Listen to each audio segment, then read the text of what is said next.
سلام زخوركم تعزبتي إذا يوتيوب channel لمون كم تلمود أزم حرام ميدا هلون أزرارا زخنو زعباتات له بحد خوينا كنده السمينا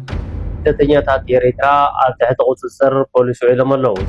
زدك سؤالاتني ونا خوينهم ديو زحتوزي عبز حزق زي كنملسو نفتن زلنا በፌደራል መንግስትና በዋት መካከል ሊደረግ የነበረው ድርድር ካሁኑ መስቀለኛ መንገድ ላይ መቆሙ ተሰምቷል። حزق فانو غزيري هابو ذكر خريبلنا نحن حزنا هلونا خوينات يزلنا تግራይ ካብታ አጋጢሞ ዘሎ ሽግር ተወጸሉ መንገድ ጽምዶት እንኮይ ከበል ወደብ ሕዋሓት ገሊጹ እዚኦምን ካልኦትን ዝሉ ናይ ዘዋና ኣዝም ሓራም ሚድያ ኣዘራራብ ዝኾኑ ዛዕባታት ኣለው ብሓደ ኮይና ክንደሰሚና ከም ትልሙድ ነዛ ዩቲዩብ ቻናል ኣጋይሽ እንድሕራለኹም ከዓ ሰብስክራይብ ምግባርኩም ከይትርስዑኩም ዝተለያየኩም ዝኾነ ይኹን ሓሳብ እንድሕራሃልዩ ኣብ ቦታ ኮመንት ኣቕሙጡለይ ንቐጽል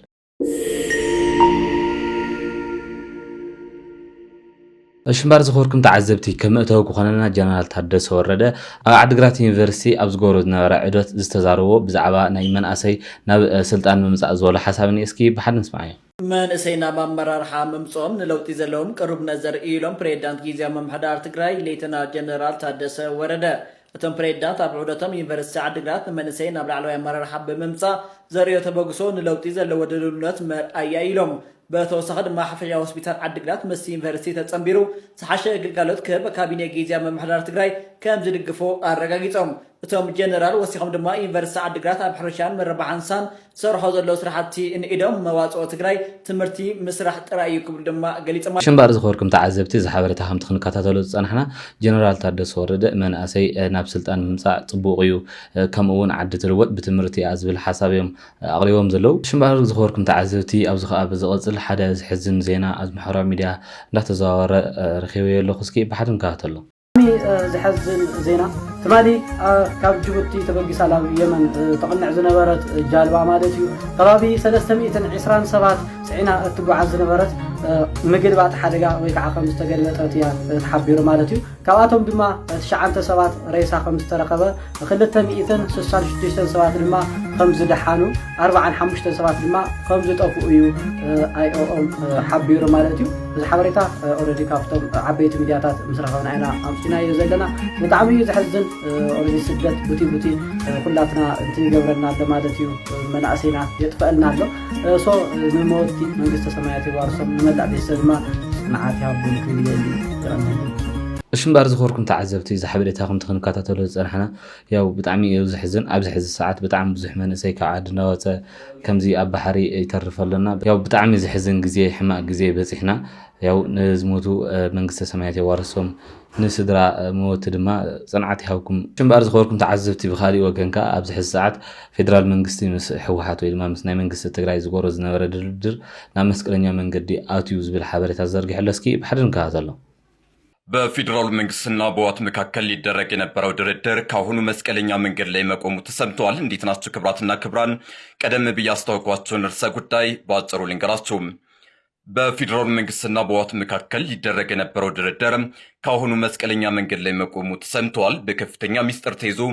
ሊደረግ የነበረው የሁለቱ አካላት ድርድር በዋት ከፍተኛ አመራሮች መካከል ክፍፍል በመፈጠሩ ምክንያት ካሁኑ ችግር እንደገጠመው ታውቋል። የድርድር በአውሮፓ ዲፕሎማቶች የሚመራ መሆኑ የተገለጸ ቢሆንም ድርድሩ ካሁኑ መስቀለኛ መንገድ ላይ መቆሙ እየተነገረ ይገኛል። ይህ ቀጥተኛ ያልሆነ ድርድር አጣብቂኝ የገጠመው ወሳኝ ምዕራፍ ላይ ከደረሰ በኋላ እንደሆነም ተመላክቷል። በመቀሌና አዲስ አበባ መካከል በሶስተኛ ወገን ሲካሄድ የቆየው ድርድር ወደ ፊት ለፊት ንግግር ለማድረግ ጫፍ ደርሶ እንደነበርም ታውቋል። ይሁን እንጂ በህወሓት በኩል አፈንጋጭ ኃይል በመፈጠሩ ምክንያት የታሰበው ሳይሳካ ቀርቷል። እነ ደብረ ጽዮን ወደ አዲስ አበባ ቀንተው ድርድር ለመቀመጥ ፈቃደኛ ቢሆኑም በሌላ ወገን ያሉት እነ ምግበይ ኃይለ ስላሴ ግርማይ እንዲሁም የደህንነት ሰው ጌታቸው አሰፋ በኩል ተቀባይነት አላገኘም ተብሏል። ይህም እንደ ምክንያት የተጠቀሰው ከፌዴራል መንግስት ጋር የምንደራደር ከሆነ ከሻዕቢያ ጋር የተጀመረውን ግንኙነት ያኮላሸዋል በሚል እንደሆነ ተገልጿል። ለትግራይ የሚያዋጣው ከሻዕቢያ ጋር የተጀመረውን ጽምዶን ማስቀጠል ነው የሚል አቋም በእነ ምግበይ በኩል ተይዟል ተብሏል። በድርድሩ በትግራይ በኩል የህወሓት ከፍተኛ ወታደራዊ አመራሮች እንዲሁም የጀነራል ታደሰ አስተዳደር ሰዎች ንግግሩ ላይ ሊሳተፉ እንደነበር ተጠቁሟል። በአንጻሩ የህወሓትን ታጣቂ ኃይል የሚመሩት የጀነራሎች ቡድን አፈንግጦ መውጣቱ ነው የተሰማው። ሽምባር ዝኸርኩም ተዓዘብቲ እዚ ብሕውቕ ክግበር ዝጸንሐ ድርድር ተቐባልነት ከም ዘይረኸበን ሕዚ ከዓ ከም ዝፈረሰን እዩ ዝሕበር ዘሎ። ያው እዚ ድርድር እዚ ይፋዊ ዝኾነ መግለጺ ኣይወጸሉን ነይሩ ብውሽጣ ውሽጢ ዝግበር ዝነበረ ከም ዝኾነን ኣብዚ ሕዚ ሰዓት ከም ዝፈረሰ ምኽንያት መፍረሲ ከዓ እቲ ኣብ መንጎ ትግራይን ኤርትራን ዘሎ ርክብ ንኸይባላሾ ብዝብል ከም ዝኾነ እቲ ሓበሬታ ዘመልክት ዘሎ ማለት እዩ። ሽምባር ዝኸርኩም ተዓዘብቲ ብኻሊእ ወገን ከዓ ስደተኛታት ኤርትራውያን ተታሒዞም ዝብል ሓበሬታ ወፅኒ እስኪ ብሓደ ንከታተሎ። ከም ዝትሪእዎም ዘለኹም 48 ስደተኛታት ኤርትራ ኣብ ትሕቲ ቁፅፅር ፖሊስ ውዒሎም ኣለዉ። እዚኦም ኣብ ደቡብ ኢትዮጵያ ዝተረኸቡ በዝሖም 48 እንትኾኑ ለይቲ ሰዓት 9 ብኣይሲሲ ተሸፊኖም እንዳኸዱ እዩ ኣብ ትሕቲ ቁፅፅር ፖሊስ ውዒሎም። እዞም ስደተኛታት እዚኦም ምኽንያት ስደቶም ድማኒ ምስ ናይ ሰሜን ዘሎ ጦርነት ሃዋህውን ከምኡ ዝሓሸ ህይወት ንምንዳይ ከም ዝኾኑ እዮም እቲ ሓበሬታ ወፂኡ ዘሎ። ሽምባር ዝኸርኩም ተዓዘብቲ እዚ ሓበሬታ ከም ዝከታተሎ ዝፀናሕና ይመስል ኣብዚ ሕዚ ሰዓት ብዙሕ መንእሰይ ካብን ናብን እንዳፈለሰ ይርከብ። ኣብ ብዙሕ ደንበራት ብዙሓት መናእሰይ ይተሓዙን ይእሰሩን ኣለዉ። እዞም ክንከታተሎም ዝፀናሕና ኤርትራውያን እውን ህይወቶም ንምቕያር ኢሎም ኣብ ዝጀመሮ ጉዕዞ እዮም ኣብ ትሕቲ ቀይዱ ውዒሎም ዘለዉ ማለት እዩ። ሽምባር ዝኸርኩም ተዓዘብቲ ብምቕፃል ኣብ እዋናዊ ጉዳይ ኣድሂቡ ገዳላይ ተስፋይ ታደሰ ኣብ ወይን ቀሪቡ ዝበለኒ እስኪ ባሕዲ ንከታተሎ። ካብዞም ሰባት ንዓሊ ምን ገበነኛ እኒአ እዚ ኸ ናይ መን ድሌት እዩ? ናይ ብልፅግና ድሌት ህዝቢ ትግራይ ኣብ ኣጀንድኡ ከይዓስል መዋፅኦ ከይህልዎ ዝኩሉ ገይሮሞ ሕሰቡ ህፃናት ቆልዑ ብሽም ሓራ መሬት ተረሽኖም ኮይኖም ብምን ብንፃድቃን ይብልክ ኣለዎ። ወዲ ቢቶ በላይ ኮሪእኻ ኢኻ ሸዊት ቢቶ ህፃን ቆልዓ ዓብይ ደሞ ወሲደሞ በዚ ካሊ ኣብ ዘይዳሱ እንዲ እናሳዕስዕ ተረኺቡ እሱውን እታ ግዜቲ ከም ኣትጠልብ ድያ ኮይና ዝደቀሱ ጸላእት እኒኡና ኮይኖም ድዩ ዝሕቶ እዚ ኣብዚ ሕዚ ግዜ ክንምልሶ ንፍትን ዘለና ንህዝቢ ትግራይ ፕራዮሪታይዝ ትክክለኛ ሕቶ እሱ ድዩ ሕዚ እዚ ኩሉ ሳሪሃ ማሪሃ እዞም ሕዚ ኣዲስ ኣበባ ከይዶም ተሓሽኪሮም ዘለዉ ምዕሽካር ክብሪ ዝመስሎም ምዕሽካር ዘመናውነት ዝመስሎም ህዝቢ ካብ ምጥላም ድሕረት ዘይመስሎም ሰባት እዛ ኩላ ሳሪሃ ማሪሃ ሰሪሖም ደቡብ ትግራይስ ከም ወልቃይት ትኾን ዝሰርሑ ሰባት ሕዘው ጓጉእ እኒኡ ነዚኦም ሒዙስ እንታይ እሞ ለኣኻ ክበካ ትፅብል ዘለኻ ኣብ ሕቐይ ዝሕምም ነገር እኒአና ኣብ ሕቐኻ ዝሕምም ነገር እኒአካስኻ ዝኾነ ይኹን ትግራዋይ እኒኡ ትማሊ እሶም ዝፈፀምዎ ገበን ብምፍፃም ዲና ንህዝቢ ትግራይ ሰላም ነምፀሉ ወይስ እቲ ዝሓለፈ ኣባና ይትረፍ እዚ ህዝቢ እዚ ተንኣሰ ሕዚ መተንፈሲ ክረክበሉ ኢልካ እዚ ዝመርር ነገር ፀላዕላዕ ዝብል ነገር ምዋሓጥካ ለበእምነትካ ይኮን እንዲ ኩናት ምድላይካ ድዩ እዚ ነዚ ህዝቢ እዚ ምስ ህዝቢ ኤርትራ ክተዋድኦ ነይርካ እሱ ድዩ ንህዝቢ ትግራይ መዋፅኦ ክኾን ዝኽእል መራሕቲ እትኸውን ስትራቴጂካሊ ዝሓስብ መራሒ ከምዚ ድዩ ዝገብር ዋላ ዝሕምም ነገር ተሃልዎ ትውሕጥባ ኣነ ንስኻ እንደዲና ዘምፃና እዮም ህፃውንቲ ቆልዑ ክነብሩ ተኮይኖም ኣነ ንኻ እስኻ ንውሕጦ ዝግባእ ዋላ ዝመረረ ነገር ይኹን ወለዶ ዘቐፅል ተኮይኑ ንውሕጥ። ሽምባር ዝኸርኩም ተዓዘብቲ ተጋድላይ ተስፋይ ታደሰ ብዛዕባ እዋናዊ ጉዳይ ትግራይ ኣድሂቡ ዝገበሮ ቃለ ምሕተት ከምዚ ክንከታተሎ ዝፀናሕና ይመስል። ብተወሳኺ ብዛዕባ ኣከራኸርቲ ዝበሃሉ መሬት ትግራይ እውን ዝበሎ ሓሳብ እኒአ እስኪ ብሓደ ንከታተሎ። ኣነ ንስኻን ኣብ ኣንጨፋጨፈላ ብብዓመቱ ደም ነፍሰላ ክትኸውን ገይሩ ዝሰርሓ ብልፅግና ኦህዴድ እዩ ኣብ ደምን ተጋሩን ኣብ ደም ኣምሓሩን መሰረት ገበረ ህልውና እኒአኒ ኢሉ ሒሳብ ዝሰርሐ ናይ ኦህዴድ ብልፅግና እምበር ኣምሓሩን ተጋሩን እዚ መሬት ናተ እዩ እዚ ናተ ታሪክ ምንባብ ይከኣል እዩ ምንም ዘፃልእ እኮ ይብሉን ኣነ ውግዕነት ኢልካልና ኣልቦም ሃብላሽ ትግራዋይ ምዃኑ እዩ ዝፈልጥ መፅሓፍ ከገላብጠ ኢልካ ይኽእል እየ ምንም ናይ ትማል ታሪክ ስለ ዝኾነ ኣፄ ዮሃንስ መተማ ከይዶም ተሰብኡ እኮ ኣጣለ ክሕልዎ ይኮኑ መሬቶም መረበቶም ስለ ዝኾነ ግዛኣቶም ስለ ዝኾነ ኮይ ናይ ትማል ናይ ኣፄ ዮሃንስ ታሪክ ይውግዐካ ዘለዎ ትማል 1881 መጋቢት 2 ማለት እዩ እዚ ኣይፃለን ዘፃልኡ እውን ይብሉን በምሓራ ወገን እውን ይፈልጡ እዮም ኣነና እውን ንፈልጥ ኢና ፐርፐዝሊ ግን እዚና ኦህዴድ ብልፅግና ዕድሚኡ ነዊሕ ኮይኑ እዛ ግዜ ቀጥቂጡ ግዛዕ ገይሮ ክገዝእ ተኮይኑ ክልቴና ክንባላዕ እኒአና ዝፈርሕ እውን ንክልቴና እዩ እዞም ሰሜናውያን እዚኦም بزا مكراخريت بعلكو مكراخريت غيروا حزو كفانو غزيري هابو زكراخري يبلنا نحنا حزنا هلونا خوينات يزلنا تحالينا وند حرن تحتاتت نخيلنا بسلامه منقدي بمسارته ግን የለን አይነበረን كنا حتى تخوينا ونحنا هنا አሎሃ ምላሽ መሬትና ህንደይ ጊዜ ናይ ትግራይ መሬት አሎሃ ምላሽ ትብልስ ህንደይ ጊዜ አተነቂላ ህንደይ ጊዜ ናማጮ መጽያተ ተኺላ ማን ኸየመላልሳ ነይሩ እንቢታ ናይ ተጋሩ እቲ መሬት ባዕሉ ክነግረካዩ ሕሾ ሰቢልካ ተጭንካዩ ሲነግረካዩ متى ما يوانسون تخيرها كنقرك أي خير قنصو يكون حزيت ناتنا صوتا تا حق منقست ذهبتنا مريتنا أي تكر آخر أكر آخر هوني تفلتن مكر آخرك قولوا وازلو كلو أهديد بالسقنا أنا بزوحي قرمنن سروح مسوس لزغونا زعد زي أبي سلام إلى كتحدر منن باقس لزي ولهم سلت أنا من ترحيو زي حزبي بسلام حدر يوعل نابر إما حيش قدايهم يكون كم زي زولونا يقتر زابط تزيد في غايهم بتأمر سلامكو غايهول እሽም ባርዝ ኸርኩም ተዓዘብቲ ተጋድላይ ተስፋይ ታደሰ ብዛዕባ ኣከራኸርቲ ተዋሂዶም ዝሕሰቡ መሬት ትግራይ ኣድሂቡ ዝበሎ ሓሳብ ከምቲ ክንከታተሎ ዝፀንሐና ይመስል ያው ካብቶም ዘልዕሎም ሓሳባት ኣብዚ ሕዚ ሰዓት ህዝቢ ኣምሓራ ናይ ህልውና ኣጀንዳ እዩ ዘለና ዝብል ኣቋም ከም ዘለዎም እናገለፀ ፀኒዑ ብተወሳኺ ድማ ንሕና ኢና ንሓትት እምበር ንሶም ካባና ዝሓትዎ መሬት የብሎምን እዚ ዝገብር ዘሎ ግን ስርዓት ብልፅግና እዩ ምክንያቱ ኣብ ስልጣን ክነብር እንድሕር ኮይኑ እዘን ክልተ ህዝብታት እዚኦም እንዳባእስን እንዳባልዕን ክነብር ከሎ እዩ ስልጣኑ ዝነውሕ ክብል فسمعي زلو مالتي شمار زهوركم تعزبتي بمقصال فلفل صقامات حزبي مرحت يوم إلنا لو كونريل غبره هدا حيلو مالتي اسكي بحدن كاتلو ኣብ ትግራይ ዘሎ ኩለ መድያዊ ፀገም መበገሲኡ ካብ ደገ ዘይኮነስ ኣብ ውሽጢ ዘሎ ናይ ምሕደራ ፀገምን ህዝቢ ንባርነት ኢድሂቦ ብምንባሩን ምዃኑ ኮሎኔል ገብረዋህድ ሃይሉ ገሊጾም ኮሎኔል ገብረዋህድ ምስ ጋዜጣ ወጋሕታ ኣብ ዝገበርዎ ጻንሒት ከም ዝሓበርዎ ተጋሩ ቅድሚ ምስ ካልኦት ምትዕራቆም ምስ ገዛ ርእሶም ክዕረቑ ይግባእ ፍልፍል ኩሎም ፀገማትና እቶም ኣብ ስልጣን ተቐሚጦም ዘለው መራሕቲኦም ዝበሉ ኮሎኔል ገብረዋህድ እቲ ልሂቅ መነሰይን ገባርን ግን ነዚ ብድሆ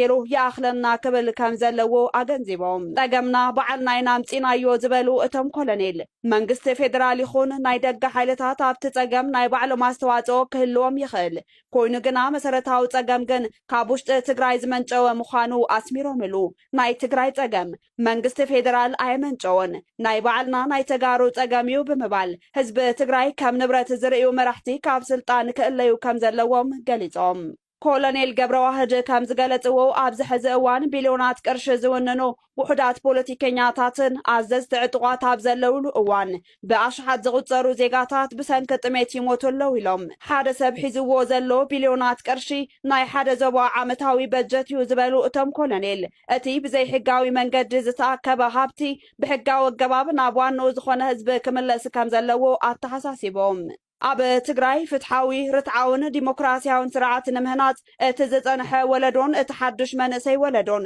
ተቀራሪቦም ክሰርሑ ከም ዘለዎም ኮሎኔል ገብረዋህድ ፀዊዖም እቲ ዝፀንሐ ወለዶ ናይ መሪሕነት ተሞክሮን ናብ መንእሰይ ክሕልፍ መንእሰይ ድማ ነቲ ተሞክሮ ተጠቂሙ ብውዳበ ንለውጢ ክለዓል ከም ዝግባእ ኣገንዚቦም ኣብ መወዳእታ ንለውጢ ምትእኽኻብ የድሊ ኣብ ትግራይ ፍትሓዊ ርትዓውን ዲሞክራሲያውን ስርዓት ንምህናፅ ኩሉ ትግራዋይ ሓደ ክኸውን ከም ዘለዎ ፀዊዖም ካብ ባርነት ንምውፃእ ምውዳብ ጥራሕ እዩ መፍትሒ ዝበሉ ኮሎኔል ገብረዋህድ ህዝቢ ብሰላማዊ መገዲ ስልጣኑ ተረኪቡ ሓድሽ ምዕራፍ ክጅምር ከም ዘለዎ መልእኽቶም ኣመሓላሊፎም እሽምባር ዝኸበርኩም ተዓዘብቲ ካብዚ ብምቕፃል ኣብዚ ሕዚ ሰዓት ኣብዚ ማሕበራዊ ሚድያ ኣዘራረብ ኮይኑ ዝርከብ ጉዳይ ኩናት ኢራንና እስራኤል ከምኡውን ኣሜሪካ እዩ ብዛዕባኡ ዝወፀ ሓድሽ ሓበሬታ ኣሎ እስኪ ብሓደ ንከታተሎ የመላው ዓለም ኢንተርኔት ሊቋረጥ ነው። ኢራን የዓለም የኢንተርኔት የጀርባ አጥንትን ለመስበር ዝግጅቷን ጨርሳለች። ከ95 በመቶ በላይ የሚሆነው የዓለም የኢንተርኔት ፍሰት የባንክ ዝውውርና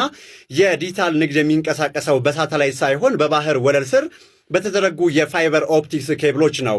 ሆኖም ጥቃቱ የሚቀጥል ከሆነ በሆርሙዝ ሰርጥና በቀይ ባህር ስር ያሉ ስልታዊ መሰረተ ልማቶችን ድምጥማጡን አወጣለሁ ስትል ኢራን ተናግራለች። ይህ ማለት አውሮፓና አፍሪካ የሚገኘው የዲጂታል ንግድ መስመር አደጋ ላይ ነው ማለት ነው። ይህ ማስፈራሪያ ፉከራ ነው ወይስ እውነት? ኬብሎቹ ቢቆረጡ የኢራንም ኢንተርኔት አብሮ ይቋረጣል። 20 በመቶ የዓለም ነዳጅና 95 በመቶ የዓለም መረጃ የሚያልፍበት የሆርሙዝ ሰርጥ የዓለም ኢኮኖሚ መቆጣጠሪያም ሆኗል። ዓለም ለዚህ ዝግጁ ናት። እናንተ ምን ትላላችሁ? አስተያየቶቻችሁን በኮመንት ላይ አሳውቁ። ሽምባር ዝኸርኩም ተዓዘብቲ ኣብዚ ሕዚ ሰዓት ጉዳይ ኢራን እስራኤል ከምኡውን አሜሪካ ማለት እዩ ናብ ዝኸፍአ ደረጃ እንዳኸደ ከም ዝርከብ ዝፍለጥ ኮይኑ ኣብዚ ሕዚ ሰዓት ከምዚ እትሰምዕዎ ዝነበርኩም ድማ ቀንዲ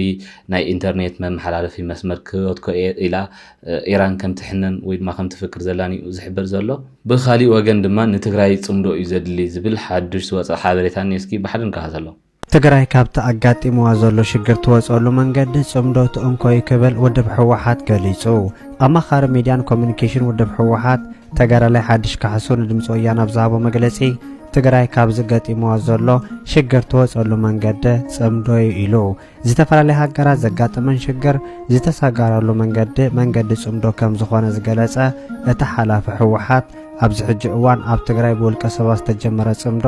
ትካላዊ ብምግባር ናብሮ ብሓቂ ቀየር ኣለዎ ኢሉ እዚ ከምዚ ኢሉ እንከሎ ኣብ ከተማ ኣላማጣ ቅድሚ 2 መዓልታት ዝተኻየደ ኣኼባ ርክብ ህዝብን ህዝቢ ብመንግስታዊ ቴሌቪዥናት ድምፂ ወያነን ካልኦትን ዝተዘርግሐ ኮይኑ ኣብቲ መድረኽ መንግስቲ ኤርትራ ኣብዚ ሕጂ እዋን ንኣጽዋር ሓዊሱ ብዙሓት ሓገዛት ንትግራይ ገብር ከም ዘሎ